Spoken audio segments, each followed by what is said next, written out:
ओखनी दो चार को अभी जिंदा आप तो कि झारखंड राज्य अलग करना सेकेंडरी हलाय, प्राइमरी हलाय उस समय जे समस्या जगर में महाजनी प्रथा, सूदखोरी प्रथा, विस्थापन ओकर खिलाफ लड़ना प्राइमरी है। झारखंड आंदोलन के धार भी वही मिला है जहां विस्थापन के समस्या रहा, जहां उद्योग, जहां मजदूर, जहां रैयत, वहीं झारखंड आंदोलन के धार मिला है। आज लोग विनोद बाबू के नाम लेते तो विनोद बाबू विस्थापितों के वकील के रूप में जानल गए। एके राय के लोग नाम ले, एके राय एक इंजीनियर थे, झरिया कोलियरी में वो इंजीनियर थे। वहां उन लोग देखा विस्थापितों की समस्या को कि भाई किस प्रकार इन लोग का जमीन लिया जाता है और जमीन लेने के बाद नौकरी मुआवजा नहीं दिया जाता। तो झारखंड आंदोलन को अगर तेजी किसी ने दिया है तो विस्थापन की लड़ाई ने दिया है। इसलिए इस बात को भी जानना होगा कि हमारे पूर्वजों ने इन मुद्दों के साथ लड़ते लड़ते एक नया राज्य बना दिया, लेकिन दुर्भाग्य है उस राज्य में हम राज नहीं कर पाए। झारखंड राज्य आज भी जो भी पुराना आंदोलनकारी है, झारखंड राज्य सेकेंडरी, प्राइमरी कंपनी, जमीन अधिग्रहण, महाजन, सूदखोर, प्राइमरी विषय था। आज भी अगर आप झारखंड आंदोलन के पन्ने को पलटिएगा, जिन्होंने झारखंड आंदोलन को करीब से लिखा है, देखा है, समझा है और लड़े हैं, तो खैर वो बहुत कम बचे हैं। अभी जितने बचे हैं उनसे पूछिएगा। हमारी प्राइमरी लड़ाई थी कि भाई अंग्रेजों ने कंपनी के माध्यम से जो पूरे देश में जाल बिछाया था, कम से कम हमारे झारखंड में ना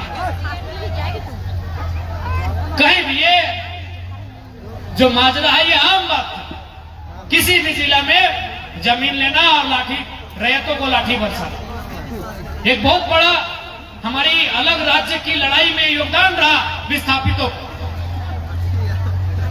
इसलिए आज हमें जानने की आवश्यकता है इस राज्य को हमारे पूर्वजों ने लिया क्यों। लेकिन बहुत बड़ा दुर्भाग्य का बात है कि आज भी इस राज्य में हम राज नहीं करते। उससे खातिर तो होने के इस बात के प्रण लिए की आवश्यकता।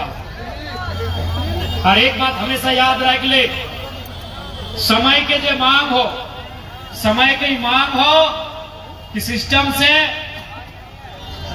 दियो तरफ से लड़े, कागज कलम से भी और बागी बन के भी लड़े। इस सिस्टम से आपको लड़ना होगा।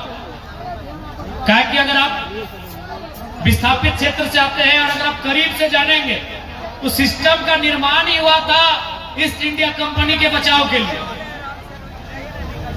तो आपको क्या लगता है कि आज आपके पास जो सिस्टम है, सिस्टम माने आईएएस और आईपीएस की जो व्यवस्था है ब्यूरोक्रेट्स की, वो किसे बचाएगी?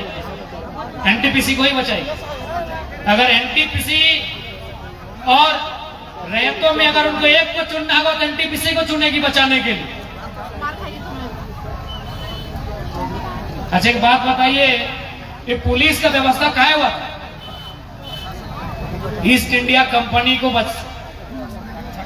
घेरने मैंने रक्षा के लिए कि भाई ईस्ट इंडिया कंपनी जब जमीन लेगी और लोग उसका विरोध करेंगे तो उनको लाठी मारेंगे।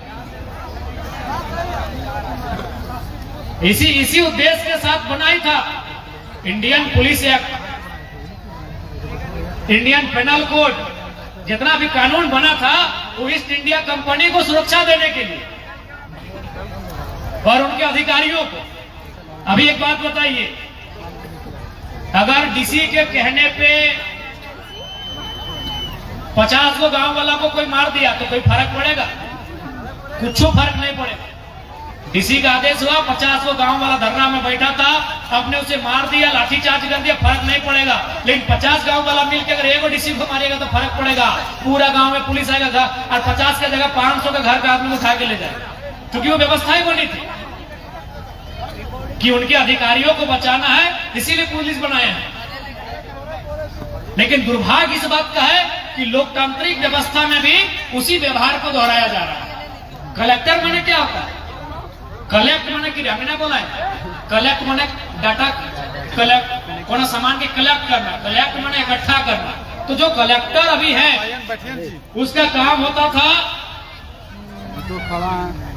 लगान इकट्ठा करना, उसके बाद वो कमिश्नर होता है। कमिश्नर माने क्या था कि कलेक्टर जो सामान इकट्ठा करके लाके देता है उसमें कमीशन लेके उसको ब्रिटेन भेजना।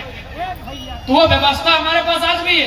तो आज भी बोल रहे हैं अगर उनको एक को चुनना पड़ेगा तो उसी व्यवस्था के जिसके वो अंग रहे उन्हीं को चुनेंगे।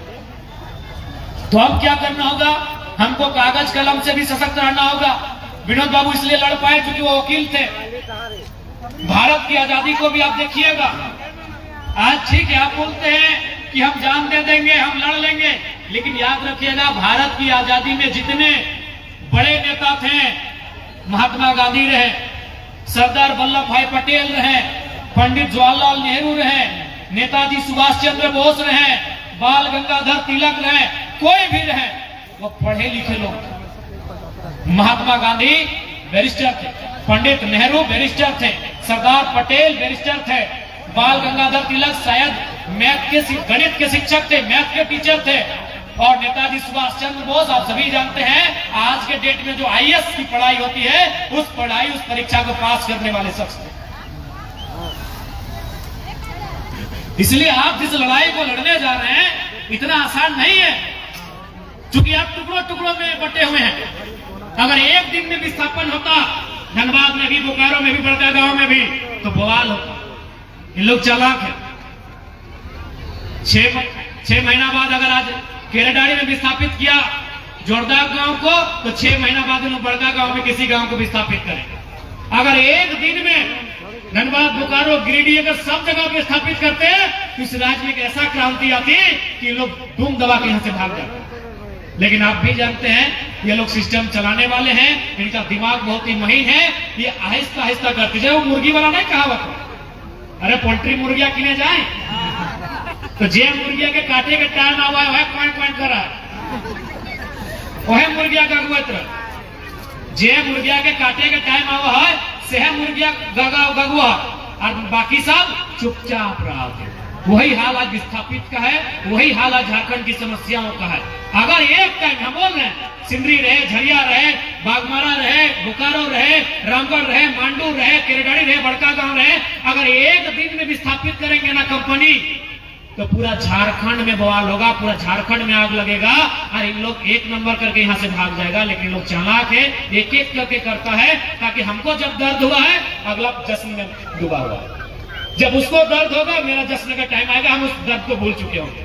गारंटी देते हैं जिस दिन इस राज्य में 1 टाइम विस्थापन होगा, चाहे वो एनटीपीसी करे, बीसीसीएल करे, सीसीएल करे, टाटा करे, टेल्को करे, टिस्को करे, रूंगटा करे, कोई करे, अगर 1 टाइम इस राज्य में विस्थापन होगा तो याद रखिएगा इतना बड़ा क्रांति होगा, इतना बड़ा क्रांति होगा जिसको ये लोग एक भी पांव नहीं रख पाएगा। लेकिन समझ नहीं पाते हैं, इसलिए लोग 1 बाय 1 करता है, एक बहुत बड़ा लॉन्ग टर्म पीरियड के साथ करता है। इसलिए हम कह रहे हैं कि पढ़ाई लिखाई बहुत जरूरी है, जानना होगा चीजों को। आज लोग समझ नहीं पाए इस परिस्थिति।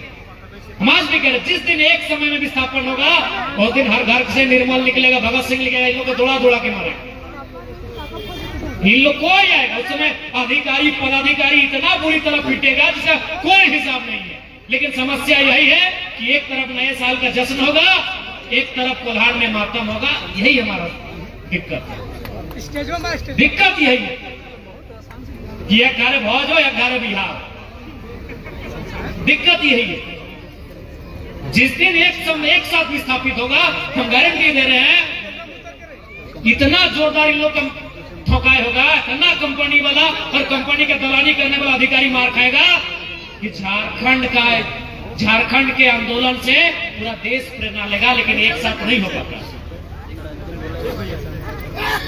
क्योंकि ये सही है, कंपनी को बचाएगा।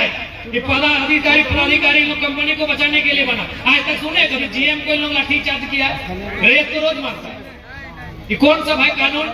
आप कहते हैं भारत का संविधान कहता है 14 विधि के समझ सब समानता है, एवरीवन इज इक्वल, सब समान है। तो कहां समान है भाई?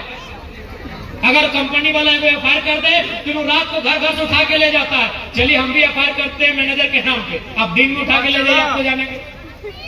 अगर कोई कंपनी वाला अधिकारी, चाहे वो पीओ रहे, प्रोजेक्ट ऑफिसर रहे, एचआर रहे, असिस्टेंट मैनेजर रहे, जनरल मैनेजर है, कोई अधिकारी अगर ये एफआईआर कर दे थाना में या किसी भी पदाधिकारी को कि अमुक गांव में हमको इन लोगों ने ये किया है, वो लोग रात से आके आपको आतंकवादी के जैसे उठा के ले जाएगा, आप एफआईआर कीजिए, पुलिस दिन में उसको उठाने पाएगा।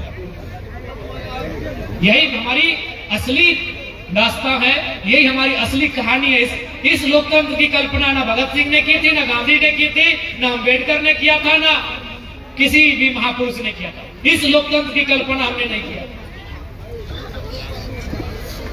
इसलिए नौजवानों, आज आपको सशक्त होना होगा, आज आपको अपनी ताकत दिखानी होगी। आज बात वही तो हम बोले, बताइए स्कूल जैसा विद्यालय जो कि हमारा उस विद्यालय में पढ़ने वाले,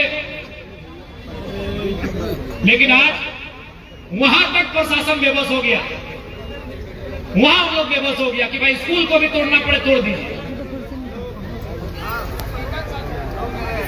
इसलिए इस विषय को समझना है, क्योंकि आपको लगता है समय काफी हो रहा है, हम लोग को भी फिर यहां से धनबाद जाना है। कल 8 बजे से हमारा कार्यक्रम है। खासकर देख रहे हैं दीदी जेठी काकी सब बहुत ठंडा में है, प्लस अपनी ने वो बिहो घर दिन रहे तो अपनी के बिहा घर दिन में ठंडा ना लगा, ये वो विधि के विधान है। हाँ, जैसे आप लोग को थोड़ा सा शाम को लाल पानी पीने के बाद ठंडा नहीं लगता है, कोई भी पार्टी में देख लीजिएगा कितना भयानक ठंडा है, अगर हमारे किसी भी दीदी को स्वेटर पहना दे हम मान जाए, चादर पहना दे मान जाए, नहीं मेकअप ठीक नहीं हो जाएगा दीदी लोग। तो अभी चूंकि अभी लोगों को ठंडा लग रहा है, बाकी अगर ये पार्टी उटी रहता तो दीदी लोगों को ठंडा नहीं लगता है, यह मेरा भी अनुभव है। हाँ, लोग सब में ठीक होना चाहिए, इतना बढ़िया लोग का, लेकिन अभी ठंडा इन लोग को भी लग रहा है, हम देख रहे हैं। पार्टी उटी होता, शादी ब्याह होता तो ठंडा नहीं लगता है, तोहनियों जाना है ठंडा ना लगा तो पार्टी उटी में किन्होंने सही कर लियो ना दक्षिणी मैया मोसियन के पार्टी में जितो ना एकदम ना चादर ओढ़ले हो ऐसे एकदम बढ़िया, और तो लुगा तो घर अपनी परंपरा लगे होते पिन के, पता नहीं था काहे का तो नहीं जानिए, लेकिन हमने जिसन जाना है तो अभी अपनी ठंडा लग रहा है, ज्यादा ज्यादा ना बोली, पार्टी उठी रहते है आसपास में तो हम समझ लेते रहिए। बाकी देख हटे हमारे यहाँ आवे के मकसद हटे हलो कि आज बड़का गांव की स्थिति की है, एक मजबूती से लड़ा, उस लड़ाई में हमने के योगदान जहां तक गते जरूर साथ देवो। हमने कभी भी खासकर विस्थापन के लड़ाई से, विस्थापन के मुद्दा से हमने कभी पीछू नहीं भागा लिए, ना कभी आने वाला दिन पीछू भाग गए। तो देख लिया विस्थापन आयोग हालांकि मंजूरी हल बात भी अभी तक सिस्टमेटिकली ना गठन हो पा रहे, ना तौर तरीका से चले पा रहा है। तो विस्थापन के मुद्दा रहे, जमीन के मुद्दा रहे, हम हमेशा विधानसभा के अंदर मजबूती के साथ उठवा लिए, आगो भी उठे गए, सड़क में भी जरूरत पड़ते हम सड़क में भी बैठ गए, लेकिन फिलहाल तोहनी के एकजुट रहने की आवश्यकता हो, तोहनी के मिलजुल के रहने की आवश्यकता हो, ताकि कोई भी समस्या अगर तो गाँव में तो उस समस्या से तोहनी लड़ सका। तोहनी अगर बिखर के रहा तो समस्या चढ़ जीतो, तोहनी अगर एकजुट रहा तो समस्या के भी डर लगता है कि अपनी पे अटैक करिए कि नहीं करिए, बीमारी भी डरा है क्या रखा है जीवे कि नहीं जीवे, तो इसलिए अगर तोहनी एकजुट रहा तो समस्या भी एक बार घबराए तो कि तोहनी के सामने आइयो कि ना आइयो। ठीक है, बाकी ठंडा बहुत एकदम शीतलहरी चल रहा है, हमें तो अभी जाए में हालत खराब बताए, अब ठंडा के दिन हो तो हालत तो खराब हवे कर तो तोहनी नहीं हमने के पिया हुए आदत होना है। लेकिन एक बार जरूर लास्ट में अंत में तोहनी के बोलबो कि अगर सही में तोहनी इतना जब देखेला एकदम हमार गाड़ी एकदम घेर के अला मार फाँक के हमरो नोच चोच के ठीक कर दिला, इतना जुनून। हाँ, प्यार तो हम कहाँ कल तो प्यार ना, ये तो सही बात है, लेकिन आज तोहनी के हम हटे बोलबो, ड्रिंक थोड़ा सा कम करा, आप बैठ के चिंतन करा कि हमार हिस्सा हमार हकमारी ना है।